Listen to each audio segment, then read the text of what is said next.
में आगामी चुनाव को लेकर सियासी पारा हाई चल रहा है। ऐसे में एमवीए में सीएम पद को लेकर अंदरूनी कलह सामने आई है। कुछ सर्वेक्षणों में बदलाव की हवा के संकेत मिलने के साथ ही विपक्षी महाविकास आघाड़ी के सहयोगियों के बीच मुख्यमंत्री पद और चुनावी सीटों को लेकर खींचतान शुरू हो गई है। कांग्रेस के वरिष्ठ नेता नितिन राउत ने ये दावा करके सनसनी फैला दी है कि एमवीए गठबंधन में कांग्रेस बड़ा भाई है। मध्य प्रदेश सीएम मोहन यादव के बयान पर कांग्रेस प्रदेश अध्यक्ष जीतू पटवारी ने कहा कि मध्य प्रदेश में कोई एक ऐसा आदमी लेकर आ जाए जो बिना पैसे किसी सरकारी विभाग में काम करा सकता है।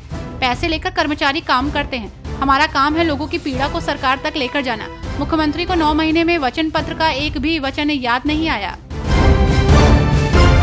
झारखंड विधानसभा चुनाव 2024 की तैयारियों में जुटी भाजपा को बड़ी कामयाबी मिली है। चंपई सोरेन के बाद अब अमित यादव और जयप्रकाश वर्मा पार्टी में शामिल हो गए हैं।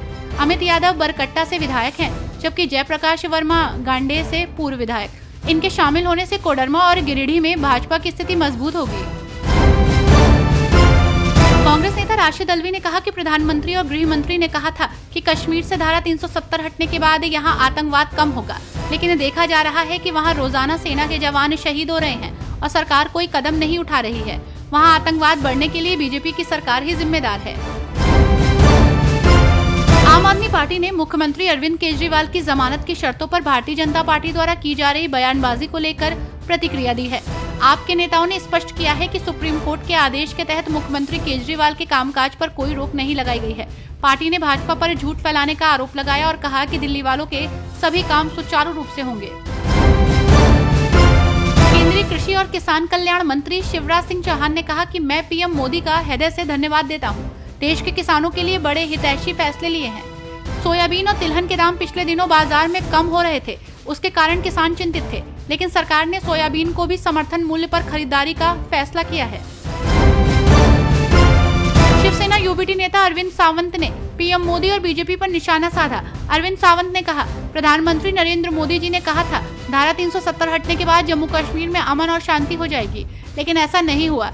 एक दिन भी नहीं जाता कि हमारे जवानों पर हमला न हो और हमारे जवान शहीद न हो। आगे उन्होंने कहा कि जम्मू कश्मीर में चुनाव भी है और ऐसी स्थिति में आतंकवादी हमला होना सरकार के ऊपर लांछन है। केंद्रीय मंत्री जी किशन रेड्डी ने दावा किया कि विधानसभा चुनाव के पश्चात भारतीय जनता पार्टी जम्मू कश्मीर में सरकार बनाने में कामयाब होगी। उन्होंने कहा कि मैं डोडा के लोगों को धन्यवाद देना चाहता हूं, जिन्होंने प्रधानमंत्री जी की रैली को इतना सफल बनाया।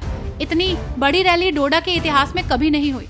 उन्होंने ये भी कहा कि तकरीबन 42 वर्षों के उपरांत कोई प्रधानमंत्री डोडा की धरती पर आया है। वक्फ संशोधन बिल पर राजस्थान के बीजेपी प्रदेश अध्यक्ष मदन राठौर ने कहा कि वक्फ बिल को जाकिर नायक ने पढ़ा नहीं है। अगर वो पढ़ लेते तो वो एतराज नहीं करते।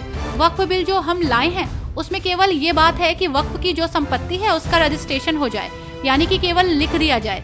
तो इसमें किसको दिक्कत है? वक्फ की संपत्ति को केवल लिस्टेड किया जाए, इससे एतराज क्यों है? बीजेपी नेता रविशंकर प्रसाद ने कांग्रेस पर निशाना साधा। रविशंकर प्रसाद ने कहा कि धारा 370 इतिहास है, वो अब कभी नहीं आएगा और ये संवैधानिक संशोधन से पास हुआ है। संवैधानिक संशोधन करने के लिए 2/3 बहुमत की जरूरत पड़ती है। इतना कांग्रेस के पास एमपी है। राहुल गांधी का इस पर क्या कहना है?